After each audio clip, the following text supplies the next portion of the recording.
Back in the mid-1980s, a guy named Vinny Paz ruled Providence, Rhode Island as far as boxers were concerned. Well, Vinny Paz was moderately talented. My next guest has a whole lot of ability. He's undefeated, 27 in zip, 17 wax, former WBO 154-pound guy, now the WBO middleweight champion. Ladies and gentlemen, Demetrius Andrade, welcome to Ring Talk, my brother.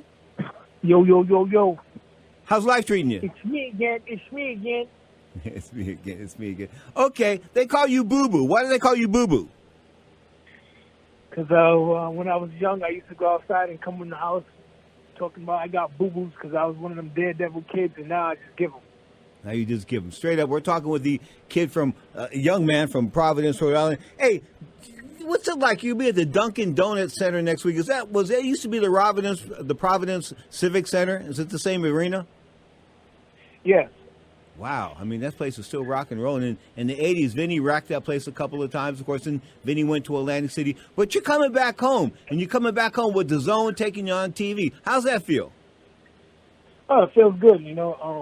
Most of all, it's going to be more of a pleasure for the fans of New England and Rhode Island to finally get to see their most talented fighter fight. I've been traveling all over the world, displaying my skills and talent. Now my own state gets to see it instead of watching it or viewing it on TV or trying to make flights elsewhere, So it's going to be great for them. Mr. Andrade, I got to tell you this, though. Fighting at home, it wasn't easy for me because people used to call me for tickets, and they would harass me. And, they wouldn't harass you, but they would call you like 2 days before a fight. Hey, man, can you get me some tickets? I mean, so there's the pressure of fighting at home as well. You can't walk down the street. Tell me about that. Do you feel that pressure? Now I got a ringtone in a voice message that goes, no, no, no. You can't get nothing from me, no, no. leave a message. So you know exactly where I'm coming from on that, no doubt about that. In fact, I knew guys that when the guys used to fight in the big hotels, of course, they always check in, like Sugar Ray Leonard would check in like his Mel Blanc, the guy that was the voice of Bugs Bunny. I mean, he would come in with some crazy A-list. Anyway, back to your fighting. You didn't take it on a guy named Maciej Sulecki. Talk to me about him, 28-1. Yeah, I mean, he's top 10 fighter. His only defeat was against Danny Jacobs, who recently fought Canelo Alvarez. Yeah. And, we fighting top guys, looking to, get in the rings with the likes of Triple G and Canelo after this fight. But Sulecki is going to be a straightforward guy that's coming to win because there's a lot on the line. So, I'm expecting him to bring his A game. I'm bringing my A game. It's going to be a great night for myself, Rhode Island, and New England. Eventually, you're going to fight Canelo. But let's talk about Canelo's contract just for a second, Mr. Andrade. Demetrius Andrade, the current WBO middleweight champion, of course, in action next Saturday on DAZN, baby. Check it out, DAZN. He signed for like $375 million. I'm not a dummy, but I almost can't count the $375 million. That's a lot of money. Yes, for sure. At the end of the day, it's good that boxers are getting that type of money because, we put our lives on the line every time we step into the ring versus other sports, MMA as well. And that's a good thing. I'm proud of that kid, for him doing what he got. And now it's my turn to get that same type of due. And, right now I got to get through Sulecki, and that's going to be mine pretty soon. You mentioned the world of MMA. Those guys get pimped to an extent, man. If you fight in the UFC, they tell you got to fight this guy. There's no, you get 3 or 4 opponents to choose from, man. They say you're going to fight this guy, and if it's King Kong and you're going to die, that's just so be it. I mean, it's the business.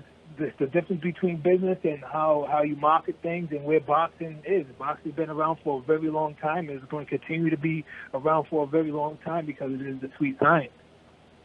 It's also the sport that everybody can talk about at the water cooler. I mean, it'll get if a fight's good enough, you'll get a little old lady to say, a little old lady to talk about it, or a little old man. I mean, it's just boxing is the sport that, of course, covers all genders and all races. And, the Mexicans, of course, have got their thing going on as far as Mexican Americans and the pay-per-view numbers and things like that are concerned. But you've got this contract with DAZN. Eventually, you're going to be the guy against Canelo, right? I mean, isn't that the way it's going to go? Yes, definitely. As long as everybody stays healthy, injury-free, There's no reason why that doesn't happen. Okay, so Larry Merchant was saying that he thinks that Canelo's going to fight Golovkin next May in the Cinco de Mayo thing. So maybe he was going to take him. Maybe he had a fight open in November or December, and he was thinking maybe one of the Charlo brothers, or could that be you? You know, the boxing business is, it's funny. Everybody has control of what they are going to do. I have no control of Canelo. I have no control of Triple G. All I can do is control what's in front of me. That's beating Sulecki come June 29th. And then once that's done, then we can go back to the drawing board to see which path everybody has to take. Canelo has 3 out the 4 belts right now. And for him to not have to fight his mandatory, because Triple G, I don't know what his ranking right now as far as like the IBF, the WBO, WBC. For him to avoid anybody else to unify the division, he has to fight me. So why not go for what he's saying he's going for, and let's make this fight happen? Because at the end of the day, I go in there with 1 belt and I come out with 4 belts. Are the Charlo brothers good? I mean, listen, anybody, to be where they are as far as like, their name and how far they got to, yeah, they're good. Have they fought the best guys out there or fought top guys, top 10 guys? No, they haven't fought the best competition out there.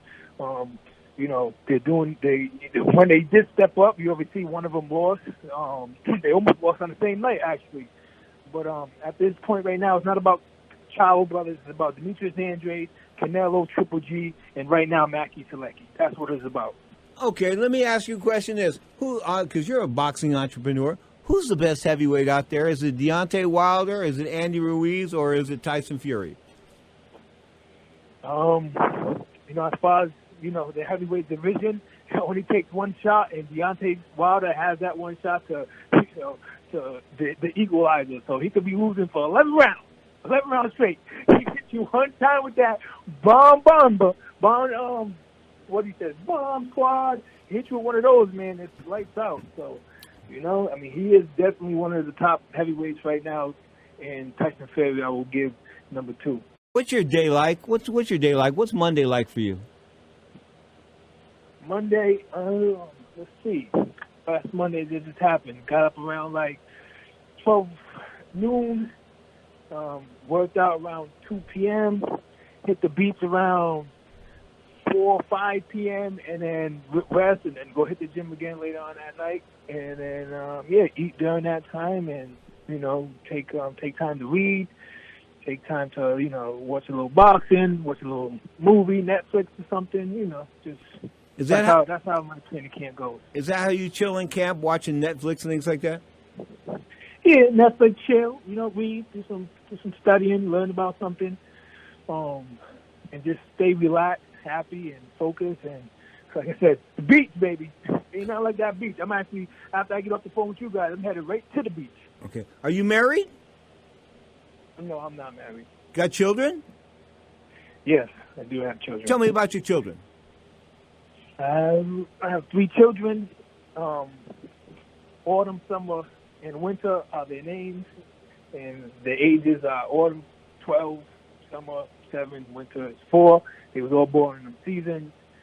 They're all girls, and I keep them active. One's in gymnastics, basketball, dance, and a bunch of things that I did growing up as well. As far as sports, keeping them active, and just enjoying the laughter. Tell our viewers out here, our listeners out here, how important it is to sit down and read with your kid each night, to sit down and read with them and to compel them to read. Talk to them about that for a second. I want to give my kids the routine of, knowing that, in life you have to prepare your mind, prepare your future. And, as you're young, as when I was young, sometimes you don't pay mind to what you need to learn, or you go to school and you don't really pay attention because you're just young and you're oblivious to life, and you don't know when you turn 18, 19, 20, 21, 22. It's like, damn, daddy got to pay them bills. You know what I'm saying? So, I want to make sure they have a future, have something in the future as far as my work, businesses and stuff like that I'm setting up for them, so they don't have to go through, of course, I want them to go through the struggle, because at the end of the day, they need to understand what that is. but I want them to make sure. I want them to make sure, like, you have to put in the work yourself to get anywhere in life. You can't just rely on somebody. Interesting. Demetrius Andrade. There's no handouts. No handouts. No handouts. Demetrius Andrade, our guest, of course, 27-0, the world WBO middleweight champion, in action next week on DAZN. Demetrius, all the best, my brother. Very good luck to you, and hope to talk to you again in the future. All right, don't forget Tall, Black, and Handsome now. You know what I'm saying? Alto Morano Iguapo, your boy, June 29th. I will be displaying my talent and skills. Tune in to DAZN if you can't make it. And trust me, man, I'm the best kept secret, and my time is now. Dunkin' Donuts Center, Providence, Rhode Island, DAZN, All Rocks, Demetrius Andrade defending the World Middleweight Championship next Saturday on DAZN. Demetrius, all the best to you, my brother. Good luck. Thank you. You are tuned to Ring Talk, of course, live worldwide, coming to you from the Sports Byline Studios in the City by the Bay, San Francisco, California. In our next segment, we're going to convolute a whole lot of stuff. I'm going to bring in Johnny Sig. Oh, Demetrius is awesome. And I think that, I agree with what he was saying in the interview in terms of he's right there in the conversation with guys like Triple G and Canelo. And I think that once he gets past Sulecki, it's a tough assignment. Sulecki, like I said, only has one loss, good KO power. But, I think Andrade gets past him. What I like about Andrade most is his athleticism, and he brings power into the fight late. He's got a lot of late round stoppages, which is very impressive. So it shows that he could do a multiple facet of his game will lead to a victory at this point because he's unbeaten. Are you ready for this? I'm looking at his record. He's never fought in Providence, Rhode Island. 27 fights, never fought at home. It's a good thing he finally gets to do that, and that's probably a great look for him. Like you said, there's pressures that go along with it in the interview I heard. And then also, like, people, like, hounding you for tickets. I thought it was a good response when he was like, he got the no ringtone. Yeah. That was pretty cool, man, because I'm sure that, people, when you have success and fame, everyone's looking for a handout, whether it's a free ticket, a free meal, I've had experiences when I'm on top of things and everyone's trying to reach out and they want a hand-me-down, So they were relatives. Relatives used to bug me. They weren't my friends. Once in a while, a friend would call, but I get these relatives like a distant cousin I haven't seen like in 13 years. You know what I'm saying? Yeah. And he's like ringing the phone at 7:30 in the morning. I'm going, I'm grumbling because I'm dieting. Hello? Yeah, what's up, Pete? Who's this? Paul, I thought you. Can you give me a ticket? Click. Click. Anyway, the grumpy days of dieting, that's sort of back. But Andrade's in a position where he's going to roll over this guy. I was looking at the odds. He's a prohibitive favorite here. Yeah, as he should be. I think he gets his job done. I like how he was focused in the interview just on the guy.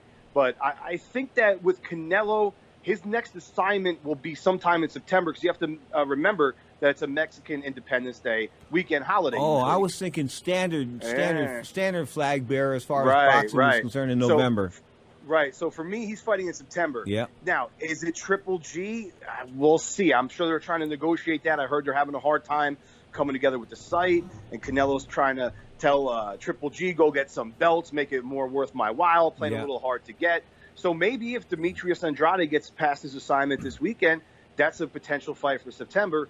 I do think we get that at some point. Too soon. You think it's too soon? Too soon. I don't know. I mean, maybe the kid are ready to rock and roll at that point in time. But September, man, that's July, August, September. Unless he was to roll through this guy tonight, like in one or two rounds, and not get even hit. You know what I'm saying? Then I would put him in a position. But if he takes any punishment at all, I don't like putting guys back in training after they've been in fights. That would be super short notice. You're absolutely correct. 2 months. Even because it's the damage you take in training to an extent. Some guys don't train well. I mean, some guys are not good gym fighters. Some guys take a good licking in the gym, something they don't take when they're fighting per se. Sometimes it's the opposite around. But the bottom line is a lot of punishment in the gym. When I look at Muhammad Ali, people say to me, "Oh my God, George Foreman hit him that hard, and this guy hit him that hard." No. Those guys that were whacking on him in the gym every day when he was dropping his hands and roping the dope and things like that. That's why I think he brought that stuff on himself. He just don't. I mean, that's like you don't spit into the wind. Well, you know what's up though? Compare it kind of to the short notice of Andy Ruiz, right? It's like Andy didn't take too much punishment. For you guys that don't know, before he fought Joshua, he fought about a month and a half, 2 months before that, and he came in short notice opponent which rarely ever wins a fight. We always know that, like, to be announced or short sub, last minute sub opponent, usually gets destroyed. Ruiz comes in on very short notice and was able to be still in shape, from the fight that he had prepped for 2 months prior, to ultimately knock out Anthony Joshua. I mean, it's not unheard of for a guy, I think, to do it on short notice. It's not common, but I think if the opportunity's there and the camp feels that the person's in shape and is capable of doing it, they roll the dice. And I think in a situation like that, if the money's right, maybe you roll the dice. All right, you're tuned to Ring Talk Live Worldwide. You're inside the world of boxing and MMA. Of course, Johnny, how did Demetrius Andrade on the zone? Of course, you want to watch Canelo, it's on the zone. If you want to watch Joshua Ruiz, it's on the zone. How do you get the zone? I ran it through my smart TV. If you don't have a smart TV, if you have PlayStation 4, Xbox One, you can sign up through there to get it on your physical television. You could also do it through your laptop or phone, any kind of device, iPad. And the thing is, what's beautiful about it is that once you trigger it through one, you could communicate all your devices and open up the zone wherever you are on those said devices. Like later on, I will go to the grill. I will watch some of the fights that I missed over the weekend that I want to catch up on, in Bellator or whatever. I go by my grill, open up my phone, and next thing you know, bang, I got it all right there. And you could also do that when it's popping off live. And I have to say the stream has been pretty awesome. I don't have many issues with it, especially if my Wi-Fi signal is strong. So that's the way to do it. It's pretty simple. And I believe right now they're asking $19.95. Reflect on the past month real quick. You got the World Boxing Super Series last week. Dortico's knocking out Tabiti in one of the knockouts of the year. Breedis taking out Goaki in 3 rounds. Prior to that, you had seen Canelo recently against Danny Jacobs. Prior to that, you had seen Andy Ruiz upset Anthony Joshua. So you got your value with that network right now. Check it out, The Zone, if you want to watch Demetrius Andrade, of course, defend the WBO Middleweight Championship, undefeated, 27-0, defending at home, fighting at home for the very first time in 27 fights as a professional. Wish him the very best of luck for us. That's going down on The Zone from Providence, Rhode Island next week. Johnny Sig, all the best. You give me the YouTube page. Check us out, Ring Talk Worldwide. Search us on YouTube. And everyone, enjoy your Sunday, and thank you so much for listening. The great John Signorello. You are tuned to Ring Talk Live Worldwide. 35 plus years now, often imitated but hardly duplicated. 'Cause I love you so.